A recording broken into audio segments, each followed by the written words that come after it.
Good morning class. तो previous class के अंदर हमने हमारे टॉपिक जो था टेंस वो शुरू कर दिया था। हमने प्रेजेंट टेंस में सिंपल प्रेजेंट कर लिया था, सिंपल प्रेजेंट इंडेफिनिट टेंस, और दूसरा था हमारा पास्ट प्रेजेंट कंटिन्यूअस टेंस, दोनों टेंस कर लिए थे। आज के क्लास में हम स्टार्ट करेंगे प्रेजेंट परफेक्ट टेंस। कौन से टेंस से स्टार्ट करेंगे? Present perfect tense.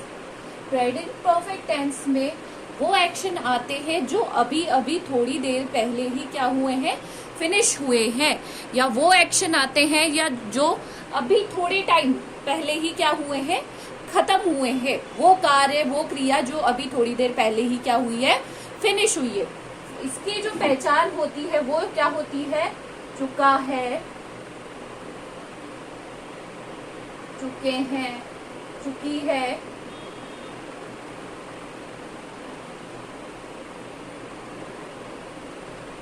या फिर चुके हैं।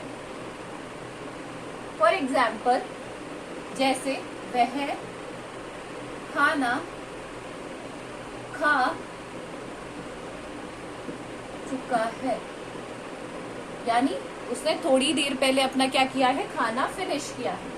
अब सबसे पहले मैंने आपको बताया था कि जो 4 तरीके के सेंटेंसेस वो होते हैं affirmative, negative sentence, interrogative sentence और interrogative negative sentence. Fine everyone. तो सबसे पहले हम स्टार्ट करेंगे एफर्मेटिव सेंटेंस से। कौन से सेंटेंस से शुरू करेंगे? Affirmative sentence. एफर्मेटिव सेंटेंस वो सेंटेंस होते हैं जिसमें क्या होता है, सेंटेंस सकारात्मक होता है। क्या होता है? पॉजिटिव होता है। इसमें हम सबसे पहले क्या आ जाएगा, आपका रूल क्या हो जाएगा? सब्जेक्ट। सबसे पहले क्या आता है हमारा? सब्जेक्ट। उसके बाद इसमें जो हेल्पिंग वर्ब लगती है वो होती है आपकी हैज या हैव। क्या हेल्पिंग वर्ब लगती है इसमें आपकी? हैज या हैव। और आती है वर्ब की थर्ड फॉर्म और ऑब्जेक्ट। अब आप बोलोगे वर्ब की थर्ड फॉर्म कौन सी होती है? जैसे गो, वेंट, गॉन। तो ये हो गई फर्स्ट, ये सेकंड और ये थर्ड। कौन सी फॉर्म आएगी? Third form. ये हो गई आपकी फर्स्ट, ये हो गई आपकी सेकंड, ये हो गई आपकी थर्ड फॉर्म। और इसे हम पास्ट पार्टिसिपल फॉर्म भी बोलते हैं। ये होती है प्रेजेंट, ये पास्ट, ये पास्ट पार्टिसिपल। आया समझ में? तो और हैज, अब वो हैज और हैव, हैज लगेगा सिंगुलर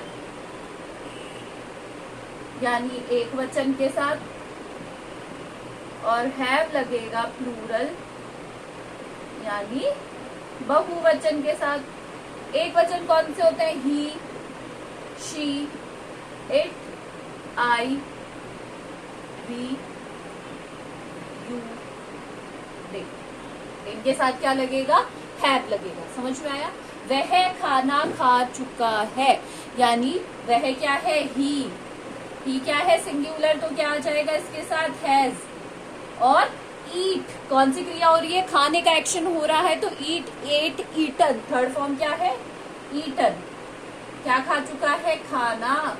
तो he has eaten the food. Got it? अगर यहाँ पे होता कि मैं खाना खा चुका हूं, तो क्या होता? आई के साथ क्या आएगा?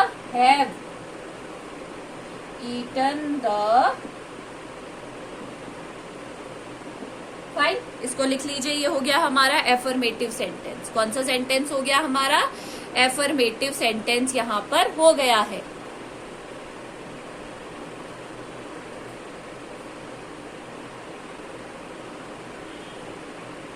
चलिए,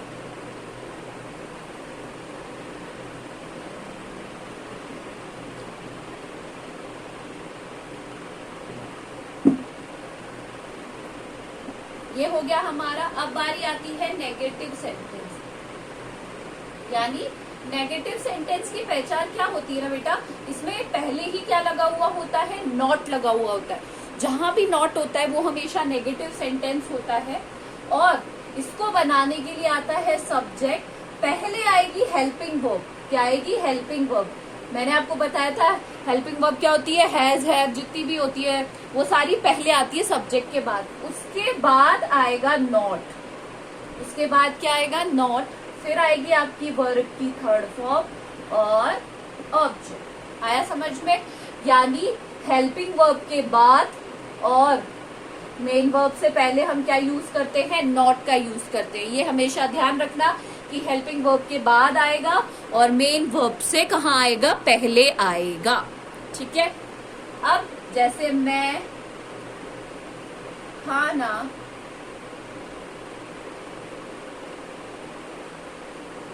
वह खाना नहीं खा चुका है। ठीक है, तो क्या आएगा, कैसे बनेगा, वह क्या है, ही के साथ कौन सी आएगी, हैज के जस्ट बाद हमें क्या लगाना है, नॉट, ईट की third form eaten the food. और अगर मान लीजिए आई होता तो आई की जगह क्या बनता, I have not eaten the food. Got it. इसको नोट डाउन कर लीजिए, ये हो गया हमारा नेगेटिव सेंटेंस। जल्दी से इसको नोट डाउन कर लीजिए।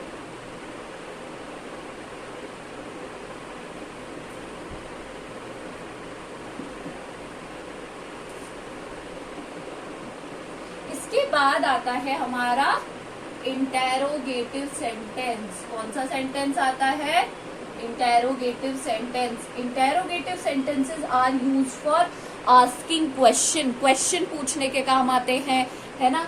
और इंटेरोगेटिव सेंटेंस मैंने आपको बताया था हमेशा दो तरीके से बनते हैं, एक तो बनते हैं हेल्पिंग वर्ब से और एक बनते हैं WH वर्ड से। सबसे पहले हम करेंगे हेल्पिंग वर्ब से। हेल्पिंग वर्ब पे उस टेंस की, यानी जिस जो भी टेंस करने उसमें अगर हेल्पिंग वर्ब है तो वो कहाँ आ जाती है, सब्जेक्ट की जगह। वो किसकी जगह ले लेती है, सब्जेक्ट की। तो इसमें हम क्या थी हेल्पिंग वर्ब हमारे पास, हैज या हैव। अगर प्लूरल है तो हैव लगाएंगे, सिंगुलर है तो हैज लगाएंगे। उसके बाद आएगा आपका सब्जेक्ट, उसके बाद आएगा सब्जेक्ट, सब्जेक्ट गायब नहीं करेंगे। और उसके बाद क्या आएगा, वर्ब की थर्ड फॉर्म, ऑब्जेक्ट, और सबसे important question mark. Question mark is very important in interrogative sentence. Without question mark, the sentence is not called to be complete. Fine everyone. Now next, क्या वह खाना खा चुका है, और क्या वह खाना खा चुका है, तो क्या यानी हैज या हैव में से जो भी सब्जेक्ट है उसके अकॉर्डिंग हम यहाँ लगाएंगे। सब्जेक्ट क्या है, वह, थर्ड पर्सन सिंगुलर है इसलिए क्या आ जाएगा, हैज। फिर आएगा सब्जेक्ट क्या है, ही, ईट की third form eaten the food है। अगर आई होता तो क्या आता है, हैव आई ईटन द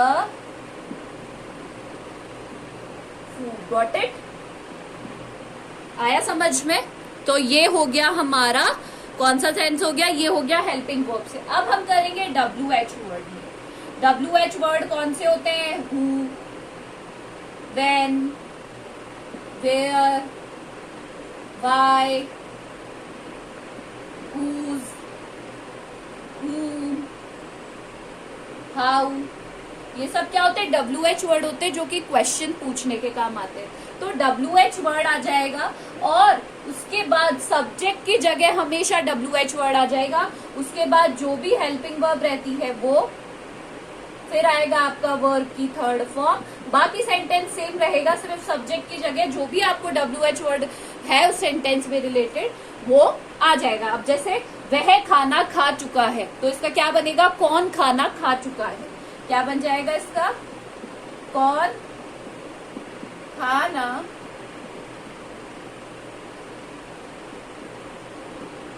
खा चुका है ना। तो क्या बनेगा, कौन के लिए आता है, हु।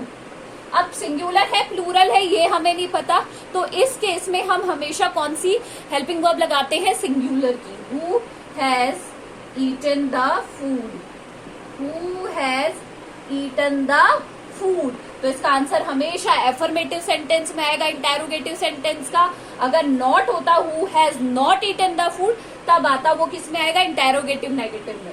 तो इसका क्या आ जाएगा, he has eaten the food. और अगर आई से होता तो आई के साथ क्या आता, हैव आता, आई हैव ठीक है, इसको कर लीजिए, फटाफट से नोट कर लीजिए इसको, फिर हम करेंगे इसका इंटेरोगेटिव नेगेटिव।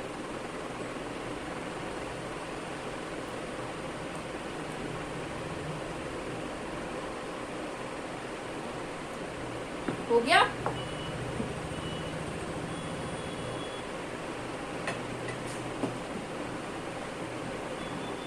अब बारी आती है interrogative negative sentence. Interrogative negative sentence वो सेंटेंस होते हैं या वो वाक्य होता है जिसमें जो वाक्य नकारात्मक भी होता है, नेगेटिव भी होता है, और उसमें हम प्रश्न भी पूछते हैं। तो वही दो तरीके से बनेगा, हेल्पिंग वर्ब से। सबसे पहले हेल्पिंग वर्ब आगे आ जाएगी, हैज या हैव के बाद आएगा आपका सब्जेक्ट, और सब्जेक्ट के बाद आएगा नॉट। कहाँ आएगा? हैज हैव और सब्जेक्ट के बाद नॉट, फिर वर्ब की थर्ड फॉर्म ऑब्जेक्ट और क्वेश्चन मार्क। कौन, नहीं सॉरी, क्या वह खाना नहीं खा चुका है? क्या वह खाना नहीं खा चुका है? तो क्या की जगह आ जाएगा? He, sorry, has he not eaten the, has he not eaten the food. तो नॉट हमने कहा लगाया? हेल्पिंग वर्ब और सब्जेक्ट के बाद में नॉट लगेगा हमेशा। समझ में आया आपको? कहाँ लगेगा? हेल्पिंग वर्ब और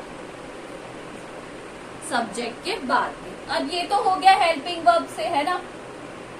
अगर हैव, अगर आई से होता तो have I not eaten the food.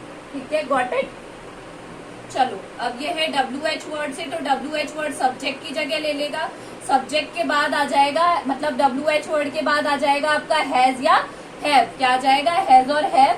Has have के बाद आपको लगाना है नॉट। क्या लगाना है? नॉट। और उसके बाद आएगी आपकी वर्ब की थर्ड फॉर्म ऑब्जेक्ट और क्वेश्चन मार्क। कौन